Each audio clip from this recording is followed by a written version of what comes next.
है।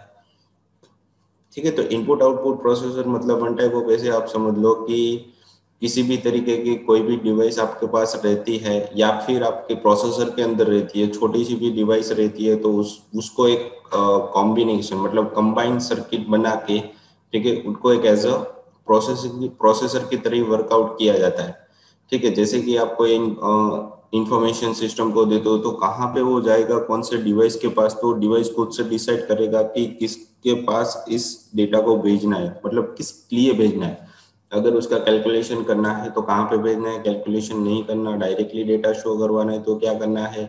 मेरे पास डेटा अगर सिस्टम के इनपुट आउटपुट प्रोसेसर के पास किसी भी सर्किट के पास डेटा है तो उसको किस तरीके से आगे कैलकुलेशन वो होगा, प्रोसेसर के पास भेजना है कि नहीं भेजना, वो सारी डिसीजन क्या लेता है कि एक कंबाइंड सर्किट लेता है, उसे यहाँ पे इनपुट आउटपुट प्रोसेसर आप बोल सकते हो। जैसे कि आपके पास किसी भी तरीके की इनपुट डिवाइस रहती है तो पहले वो कहाँ पे जाएगी, मतलब प्रोसेसर के पास भेजनी है या फिर डायरेक्टली आपको उसका आउटपुट दिखा देना है।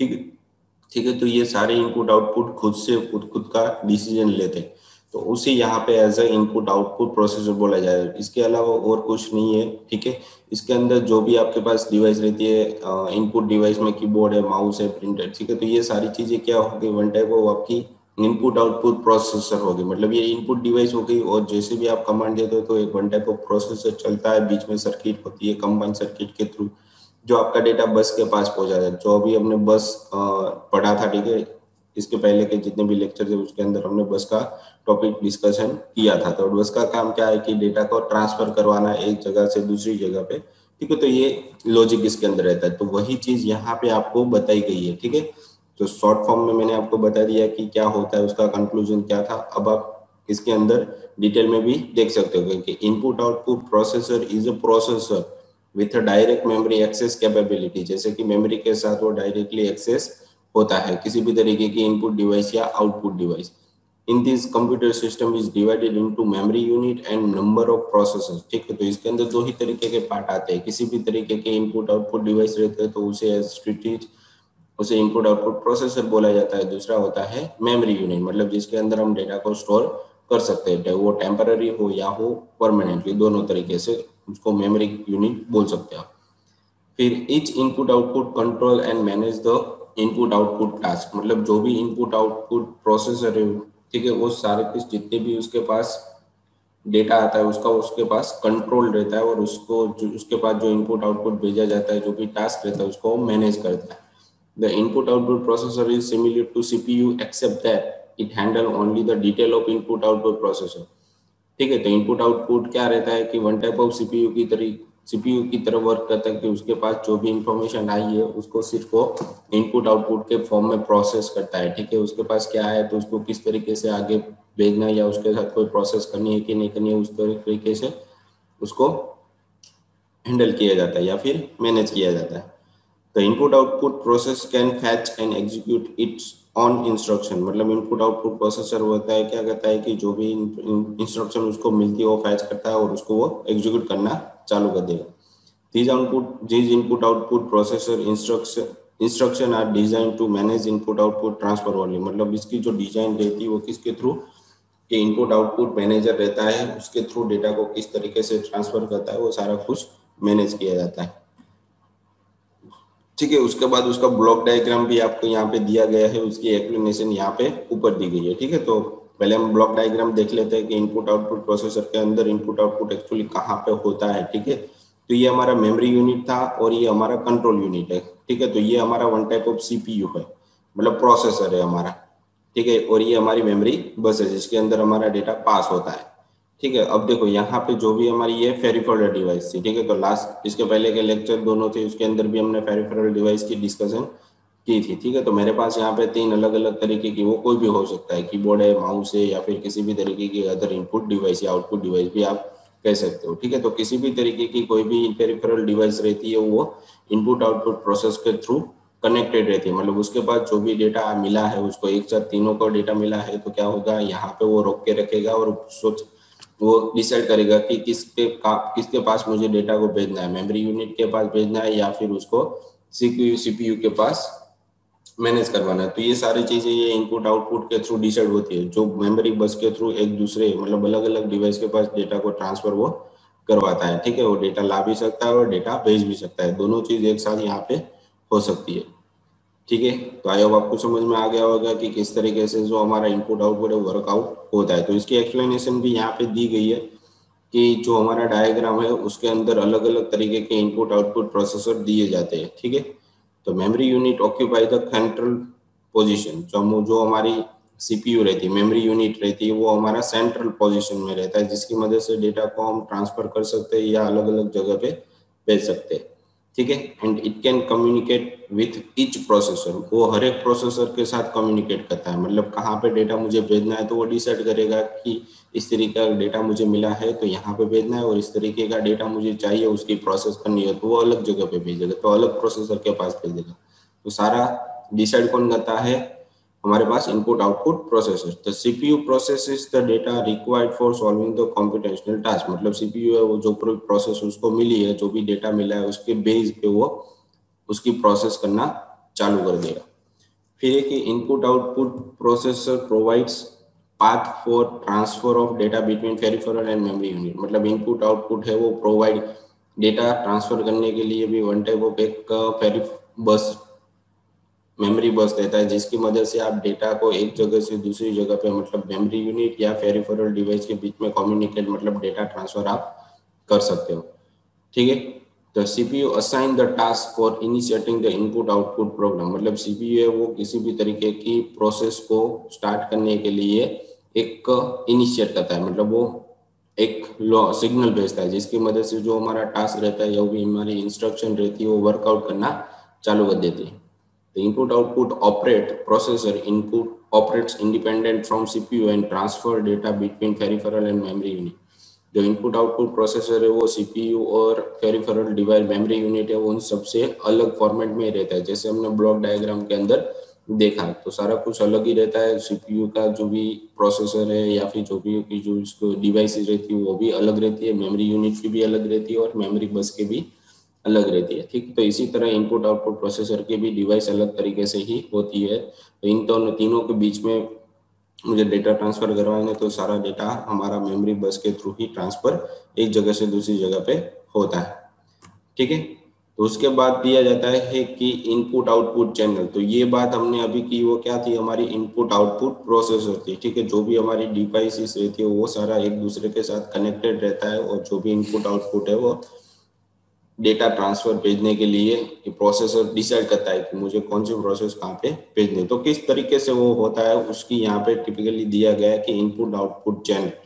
चैनल मतलब एक जगह से दूसरी जगह पे मुझे कम्युनिकेट करना है, तो बीच में मेरे पास ऐसा कोई होना चाहिए जिसकी मदद से मेरे पास डेटा एक जगह से दूसरी जगह पे मैं ट्रांसफर कर सकता हूँ, ठीक है। तो उसके लिए यहाँ पे दिया गया है the input output processor is just like a CPU that handle the detail of input output, मतलब किस तरीके का ऑपरेशन उसको करना है, जो भी इनपुट या आउटपुट के फॉर्मेट में उसको मिला है उसके तहत उसको क्या करना है, तो वो इनपुट आउटपुट प्रोसेसर रहता है वही डिसाइड करता है कि मुझे इसको क्या करना है, सीपीयू के पास भेजना है या फिर आउटपुट के पास भेजना है। तो दोनों अपनी तरीके से वो हैंडल करता है सारा कुछ, ठीक है। जो भी डिसीजन लेगा वो खुद से डिसीजन लेगा input output processor. It is more equipped with facility than those are available in typical DMA control, मतलब DMA कंट्रोलर के पास जैसे मुझे डायरेक्ट मेमोरी एक्सेस में से डेटा मुझे लाना है या ले जाना है या फिर डायरेक्टली उसके अंदर स्टोर करना है, तो उसी तरीके से यहाँ पर भी इनपुट आउटपुट प्रोसेसर के पास भी कुछ फैसिलिटी रहती है जिसकी मदद से वो डायरेक्टली डेटा को मेमोरी के अंदर डायरेक्ट मेमोरी एक्सेस के पास या सीपीयू के पास भेज सकता है या फिर मेमोरी के अंदर भी भेज सकता है, या फिर वो डेटा डायरेक्टली सीपीयू के पास भी भेजा जाए, जैसे हमने डायग्राम के अंदर देखा, ठीक है। तो इसके अंदर थोड़ी बहुत फैसिलिटी दी गई होती है। The input output processor can fetch and execute its own instruction data specially designed to characterize input output transfer, जो हमने अभी ऊपर देखा कि वो किसी भी तरीके की इंस्ट्रक्शन को फैच कर सकता है और उसको एग्जीक्यूट करना चालू कर देगा, मतलब उसको कहाँ पे भेजना है वो खुद से कुछ डिसीजन नहीं लेता, जो भी उसके पास इनपुट आता है उसके हिसाब से वो सारा कुछ डिसीजन लेता है। तो वो उस टाइम पे जैसे उसको डेटा मिलेगा तो उसी टाइम पे वो डेटा को चेक करेगा और डिसाइड करेगा कि मुझे इसके साथ क्या करना है, ठीक है। In additionally to the input output related task it can perform other processing task like arithmetic, logic, branching and code translation. जैसे सीपीयू हमारा वर्क करता है कि मुझे किस तरीके की इसके अंदर परफॉर्म मतलब किस तरीके का टास्क है तो क्या होना चाहिए, तो वो कभी कभी इनपुट आउटपुट प्रोसेसर के अंदर भी हो जाए। जैसे कि थोड़ी फंक्शनलिटी जैसे सीपीयू के पास रहती है वही फंक्शनलिटी इनपुट आउटपुट प्रोसेसर के पास भी होती है, तो उसकी भी अंदर थोड़ी फैसिलिटी दी गई है। जैसे कि यहाँ पे मुझे कोई लॉजिकल कैलकुलेशन करवाना है, मुझे थोड़ा बहुत एरिथमेटिक लॉजिक ऑपरेशन करवाना है, या फिर मुझे कोई कंडीशनल कोड लगवाना है, तो उसके लिए भी यहाँ पे थोड़ी फैसिलिटी दी गई है इनपुट आउटपुट प्रोसेसर को, जिसकी मदद से जो टास्क सीपीयू पे लोड पड़ रहा है वो इनपुट आउटपुट खुद से कर देगा, तो सीपीयू को डायरेक्टली उसको प्रोसेस करके आगे भेज देना है, कन्वर्ट करने की कोई ज़रूरत वहाँ पे नहीं रहती। तो सीपीयू पे लोड कम रहता है। ठीक है, तो ऐसी फैसिलिटी इनपुट आउटपुट प्रोसेसर को दी गई है। ठीक है, the main memory unit takes a pivotal role, मतलब वो यूनिक रोल प्ले करता है जिसकी मदद से सीपीयू को बहुत ही वो काम आता है। It communicate with processor by the means of DMA, मतलब प्रोसेसर के साथ वो कम्युनिकेट करता है, किसके थ्रू करता है, डायरेक्ट मेमोरी एक्सेस के थ्रू। ठीक है, और उसका ब्लॉक डायग्राम भी यहाँ पे दिया गया है, जैसे कि हमने आगे अभी देखा वही डायग्राम यहाँ पे आपको दिया गया है कि ये आपकी इनपुट डिवाइसेस थी, तो यहाँ पे आपको पेरिफेरल डिवाइस के फॉर्मेट में प्रिंटर है, मैग्नेटिक डिस्क है, कीबोर्ड है, तो उसमें से डेटा दे भी सकते हो, ले भी सकते हो। और बीच में आपके पास रहता है इनपुट आउटपुट बस, जो आपकी डिवाइसेस पेरिफेरल डिवाइस रहती है उसको डेटा भेजने के लिए, मतलब आईओपी के पास भेजने के लिए आपके एक आई इनपुट आउटपुट बस रहती है, जिसकी मदद से आईओपी प्रोसेसर के पास डेटा भेज सकते हो। तो उस टाइम पे भी उसको डिसाइड करना है कि प्रिंटर के पास पहले डेटा है, मैग्नेटिक डिस्क तो किसके पास से डेटा है, तो सारे टास्क को मैनेज करना भी काम किसका रहता है, इनपुट आउटपुट प्रोसेसर का। और थोड़ा बहुत काम एरिथमेटिक जैसे कि लॉजिकल वो सारा काम भी इनपुट आउटपुट थोड़ा बहुत देख लेता है, जैसे सीपीयू के अंदर होता है वही चीज, तो सीपीयू का काम इजी हो जाता है। ठीक है, अगर उसको डायरेक्टली डेटा मिला है जो सीपीयू के पास नहीं बहना है, उसको डायरेक्टली स्टोर करवा देना है, तो वो डायरेक्टली मेमोरी के पास डेटा भेज देगा। ठीक है, तो इस तरीके से सारी कैलकुलेशन इनपुट आउटपुट में, मतलब इनपुट आउटपुट प्रोसेसर है वो वन टाइप खुद से एक डिसीजन ले सकता है कि क्या करना है मुझे, जिस तरीके से डेटा मिला है उसके हिसाब से। ठीक है, तो ये उसका ब्लॉक डायग्राम था। फिर उसके एडवांटेजेस क्या है वो भी देख लेते हैं। The input output devices can directly access the main memory। देखो यहाँ पे क्या बताया गया है कि जो भी हमारी इनपुट आउटपुट डिवाइसेस रहती है वो डायरेक्टली हमारी मेन मेमोरी के साथ कनेक्टेड रहती है without the intervention by the processor in input output process based on system, मतलब किसी भी तरीके का बीच में कोई इंटरवेंशन नहीं आता, इंटरवल नहीं आता, रुका नहीं रहता, डिले नहीं होता। तो डायरेक्ट मेमोरी एक्सेस के अंदर डेटा स्टोर करने के लिए वो कोई किसी भी तरीके की कोई परमिशन नहीं लेता, कन्वर्जेशन नहीं होती, तो सारा डेटा वो डीएमए के अंदर वो इजीली स्टोर रहता है। ये इसका मेन बेनिफिट हो जाता है कि बीच में किसी भी तरीके की कोई प्रोसेसर, मतलब सीपीयू के पास मुझे डेटा भेजना भी नहीं हो, डायरेक्टली हमारा डेटा मेमोरी के पास स्टोर हो जाता है। ठीक है, तो इसका फर्स्ट बेनिफिट था it is used to address the problem that are arise in direct memory access method. ठीक है, तो जब अब सीपीयू के पास से डेटा जो भी कैलकुलेट हुआ है वो पहले मुझे मेमोरी के अंदर डेटा स्टोर करवाना है, तो उसके लिए मुझे एड्रेस जनरेट करवाना पड़ेगा कि कहाँ से मुझे डेटा स्टोर करना है। ठीक है, तो ये डेटा सारा हमारा सीपीयू के पास जाता ही नहीं है, और इनपुट आउटपुट प्रोसेसर वो सारा डिसीजन ले लेता है कि मुझे कहाँ पे डेटा भेजना है एग्जैक्टली। ठीक है, तो ये क्या हो जाता है कि बहुत एक इजी और आसान मेथड हो जाती है कि जिसकी मदद से आप डेटा डायरेक्टली मेमोरी के अंदर स्टोर कर सकते हो बिना किसी प्रोसेस के। ठीक है, तो सीपीयू के पास डेटा कम जाएगा और लोड भी कम लेगा, ताकि सीपीयू ज्यादातर फ्री रहेगा। ठीक है, तो ये इसके एडवांटेजेस थे। उसके बाद आ जाता है कि सीरियल कम्युनिकेशन। ठीक है, तो सीरियल कम्युनिकेशन एग्जैक्टली होता क्या है कि जैसे कि हम एक कंप्यूटर से दूसरे कंप्यूटर के पास डेटा को भेजते हैं, ठीक है, तो उसके लिए भी हमारे सिस्टम के अंदर कोई किसी भी तरीके की सीरियल कम्युनिकेशन होती है, जिसकी मदद से हम किसी भी कंप्यूटर में से जो भी डेटा आया है उसको हम भेज सकते हैं या फिर वहां से ले भी सकते हैं। ठीक है, तो दोनों कम्युनिकेशन हम कर सकते हैं। तो उसके अंदर क्या क्या आ जाता है कि इंटरनेट कनेक्टिविटी आ जाती है, लैन कनेक्शन आ जाता है, मैन कनेक्शन आ जाता है, तो नेटवर्क किसी भी तरीके का होता है वो सारा कुछ आ जाता है। ठीक है, तो वन टाइप ऑफ एक आपका सब्जेक्ट भी हो जाता है, पूरा डिटेल में आता है, ये आपको बहुत अच्छे से पढ़ना रहता है अगर आपको नेटवर्क के अंदर जाना है तो। ठीक है, तो यहाँ पे दिया गया कि पहले तो सीरियल कम्युनिकेशन क्या होती है, तो यहाँ पे बताया गया तो कि in serial communication data is in the form of binary pulse. ठीक है, तो जो भी डेटा आपको दिया जाता है, ठीक है, आप इनपुट के फॉर्म में सिस्टम को देते हो, वो सारा का सारा डेटा बाइनरी फॉर्म में रहता है, 010101 ऐसे।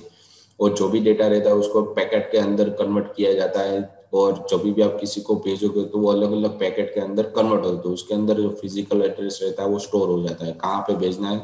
ठीक है, तो वो सारा डेटा जब डेस्टिनेशन पे पहुंचेगा तो सारा डेटा कंबाइन हो जाएगा और वापस उसको वो वहां पे देगा, मतलब बीच में से किसी भी तरीके के डेटा को आप एक्सेस नहीं कर सकते। ठीक है, तो वो पल्स इस फॉर्मेट में रहता है, बाइनरी को तो किस फॉर्म में रहता है, तो in other word we can say binary one represent, मतलब वन है वो रिप्रेजेंट करता है हाई, मतलब 5 वोल्ट्स। ठीक है, और जीरो रिप्रेजेंट लॉजिक लो और 0 वोल्ट्स। ठीक है, तो इस तरीके से दो अलग अलग वोल्ट्स के फॉर्म में और हाई और लो के फॉर्मेट में, और या फिर 0 या 1 के फॉर्मेट में दिया गया है। अगर आपको डेटा मिल रहा है तो 0 1 मिलेगा, डेटा नहीं मिल रहा तो वहां पे 0 आ जाएगा। तो इस तरीके से सारा वो कम्युनिकेशन सेटअप करता है, मतलब प्रोसेसर को देता है। ठीक है, तो serial communication can take many forms depending on the type of transmission mode and data transfer. तो ये सारा कुछ सीसीएन है, मतलब कंप्यूटर नेटवर्क का एक पार्ट हो जाता है, जिसके अंदर आपको ट्रांसमिशन मोड और डेटा ट्रांसफर, ये दोनों अलग अलग पार्ट्स बहुत डिटेल में पढ़ने रहते हैं। ठीक है, तो यहाँ पे आपको जस्ट इन्फॉर्मेशन दी गई है कि डेटा ट्रांसफर होता है एक कंप्यूटर से दूसरे कंप्यूटर में, तो किसकी मदद से होता है, उसके लिए 2 टॉपिक दिए गए कि ट्रांसमिशन मोड और डेटा ट्रांसफर। ठीक है, तो सारा कुछ कम्युनिकेशन इसी दोनों के बीच में होता है, इन्हीं दोनों की मदद से होता है। ठीक है, तो इन दोनों के बीच में भी कुछ किस तरीके के ट्रांसमिशन मोड आते हैं वो यहाँ पे नीचे दी गई है। तो यहाँ पे दिया गया है कि simple transmission mode are classified as, मतलब किस पार्ट के अंदर डिवाइड किया, उसको भी फर्दर डिवाइड किया गया है transmission mode. Simplex mode, half duplex mode and full duplex mode. तो ये half duplex mode, simplex mode और फुल डुप्लेक्स मोड क्या है वो अभी हम आगे इसकी नेक्स्ट स्लाइड के अंदर देखने वाले हैं। ठीक है, तो इसके अंदर फर्दर ये आपको पता चल गया कि ट्रांसमिशन मोड किसी भी 3 तरीके के होते हैं कंप्यूटर को कंप्यूटर ट्रांसफर करवाने के लिए। ठीक है, फिर यहाँ पे दिया गया कि there will be a source, मतलब इसके अंदर 2 पार्ट तो कंपलसरी आएगी एक तो सोर्स आएगा और दूसरा आएगा डेस्टिनेशन, मतलब एक जगह से दूसरी जगह पे मुझे डेटा ट्रांसफर करना है तो उसके लिए मुझे 2 पार्ट तो कंपलसरी चाहिए, सोर्स होना चाहिए और कौन भेज रहा है और किसको भेज रहा है, ये दोनों पार्ट्स होते हैं। तो इसके अंदर दोनों को अलग अलग नाम दिए गए, जैसे कि यहाँ पे दिया गया है कि there will be a source also known as a sender. ठीक है, जो सोर्स रहता है उसे यहाँ पे सेंडर बोला जाता है, मतलब जो डेटा भेजता है, और जिसको पहुंचेगा उसे यहाँ पे बोला गया डेस्टिनेशन, ऑल्सो कॉल्ड रिसीवर। ठीक है, तो सेंडर और रिसीवर के फॉर्मेट में कंप्यूटर सारा कुछ डिसीजन देता है फॉर ईच ट्रांसमिशन मोड, मतलब हर एक ट्रांसमिशन मोड के लिए 2 सोर्स दिए गए, 2 ट्रांसमिशन मोड दिए गए हैं कि एक तो सोर्स और दूसरा डेस्टिनेशन। ठीक है, तो आगे बढ़ते हैं। तो उसका यहाँ पे कम्युनिकेशन भी दिया गया है कि एज अ डायग्राम के फॉर्मेट में ट्रांसमिशन मोड किस किस तरीके से होते हैं। तो ये हमारा नेटवर्क था। ठीक है, एक दूसरे के साथ कनेक्टेड रहने के लिए उसको क्या 3 तरीके के ट्रांसमिशन मोड चाहिए थे। तो पहला था सिंप्लेक्स मोड, जिसके अंदर सेंडर और रिसीवर तो सिर्फ वो डेटा भेज सकता है। ठीक है, रिसीवर है वो वापस उसको मिल नहीं सकता, मतलब उसको कोई रिस्पॉन्स नहीं मिलेगा इसका। फिर एक ही हाफ डुप्लेक्स, मतलब यहाँ पे क्या रहेगा, सेंडर अगर सेंडर ने डेटा भेज दिया है, अगर दोनों के बीच में कनेक्टिविटी रहती है तो रिसीवर को डेटा मिल जाएगा विदाउट नेटवर्क। ठीक है, फिर है sender and receiver full duplex, मतलब डेटा भेज, मतलब चैट एप्लीकेशन आप जो करते हो उसे यहाँ पे फुल डुप्लेक्स यहाँ पे बोला जाता है। हाफ डुप्लेक्स मतलब क्या हो जाता है कि one type of walkie talkie होती है। ठीक है, तो आपने जब डेटा भेजा, उसने सुना, ठीक है, वो वापस उसका डेटा भेज रहा है, तो वहां पे ये रिसीवर बन जाएगा, ये सेंडर बन जाएगा और ये रिसीवर। तो ये वन टाइप ऑफ ट्रांसमिशन होते रहते हैं। ठीक है, तो ये कोड ट्री इलेक्ट्रॉनिक, मतलब जो ट्रांसमिशन मोड रहता है उसका एक फ्लो डायग्राम रहता है। ठीक है, तो अब डिटेल के अंदर जाते हैं हम कि सीरियल कम्युनिकेशन के अंदर हाफ डुप्लेक्स और फुल डुप्लेक्स एग्जैक्टली किस तरीके से वर्कआउट करते हैं। ठीक है, तो अब यहाँ पे बताया गया है सिंप्लेक्स मोड जो फर्स्ट वे है is a one way communication technique, मतलब उसके अंदर एक ही तरीके से डेटा आप भेज सकते हो। जैसे कि यहाँ पे आपको बताया गया है कि सिंप्लेक्स मोड।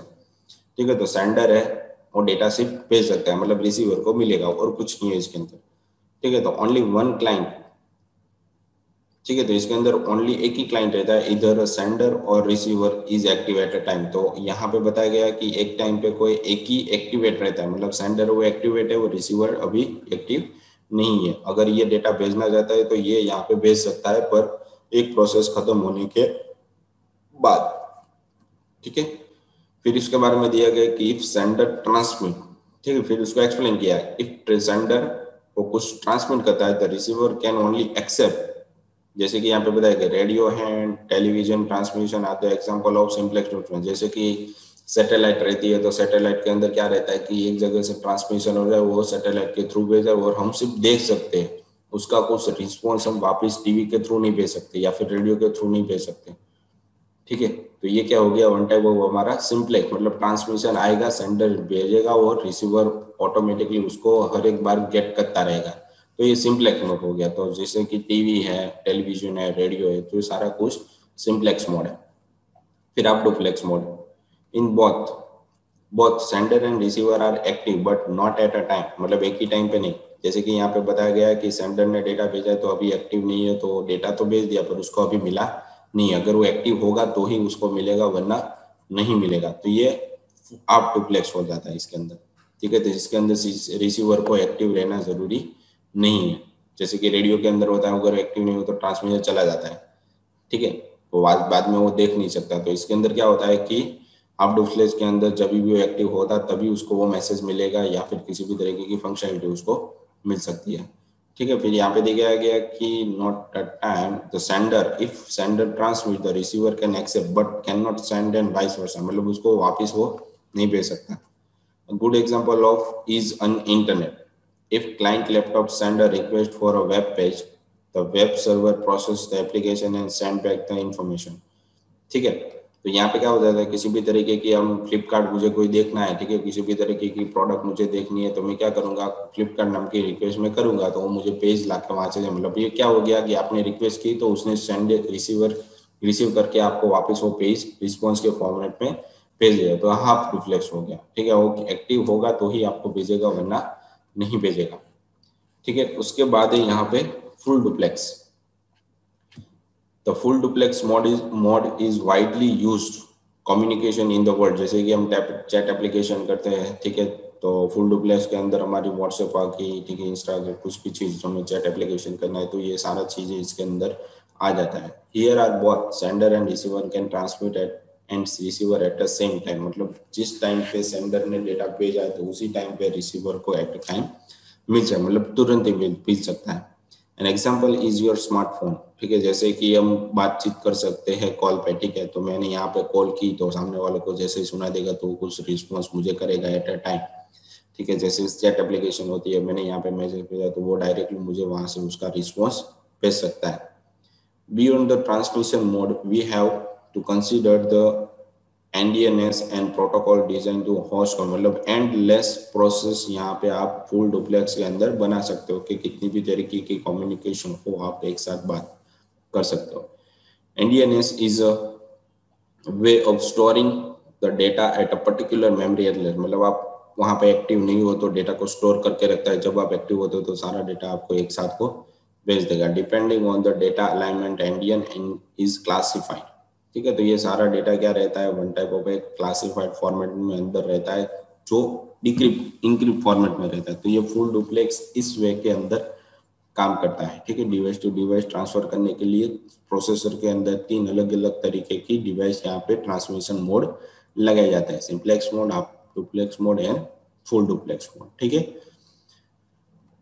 उसके बाद है कि क्वेश्चन। ठीक है। तो आज के लेक्चर के लिए इतना ही था, और उसके बाद यहाँ पे आपको अटेंडेंस के लिए 3 क्वेश्चन दिए गए जो आपको सबमिट करवाने रहेंगे। ठीक है। तो आज के लेक्चर के अंदर हमने क्या देखा कि इनपुट आउटपुट प्रोसेसर क्या रहता है, ठीक है, इनपुट आउटपुट चैनल, उसके बाद सीरियल कम्युनिकेशन क्या होता है, जो हमारे प्रोसेसर के अंदर कैलकुलेशन किस तरीके से होती है, ठीक है, उसके अंदर कौन कौन से मोड आते हैं, वो हमने आज के लेक्चर के अंदर देखा। ठीक है। तो आज के लेक्चर के लिए इतना ही था। Thank you.